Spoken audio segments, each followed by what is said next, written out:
The big guns of the Bosnian Serbs' heavily armed 1st Krajina Corps are under orders to halt the joint Croat-Bosnian advance well to the west and south of Banja Luka.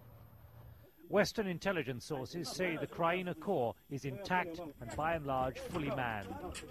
Most of the bomb damage to Serb military communication lines caused by NATO airstrikes has now been repaired. The Bosnian Serb Commander General Mladic has now been seen in Banja Luka after being in a Belgrade military hospital with a kidney problem. Meanwhile, the refugee exodus continues.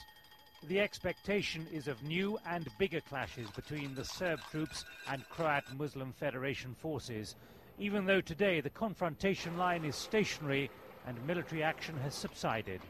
The atmosphere is coming down a little bit, but certainly the confusion on the people's faces and the frustrations are clearly seen in a lot of the people here. Materials and facilities inside each and every town show signs of exhausting itself, so people are becoming very much aware that the situation at hand is a very dramatic one.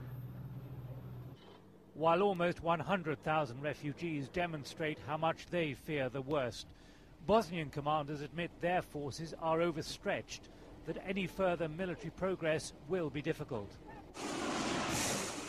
There has been some sporadic firing today here by the Bosnian Serbs, but Croat forces elsewhere have now by and large withdrawn, having created the buffer zone inside Bosnia which they long planned. The Croat forces have stopped, in some cases even withdrawn from their offensive position. I'm not certain about the forces belonging to the Bosnian government. But bust into this standoff from Serbia proper have come some 1,000 Serb paramilitaries, the Tiger shock troops of the ultranationalist leader Arkan, who led the reign of Serb terror and ethnic expulsion of Muslims around Banja Luka in the first 2 years of war.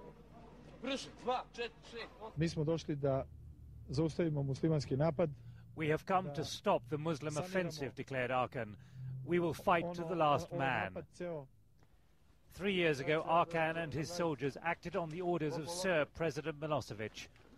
The question today, with both humanitarian organizations in Banja Luka and tens of thousands of refugees fearing the worst, did Milosevic order Arkan into northern Bosnia this time?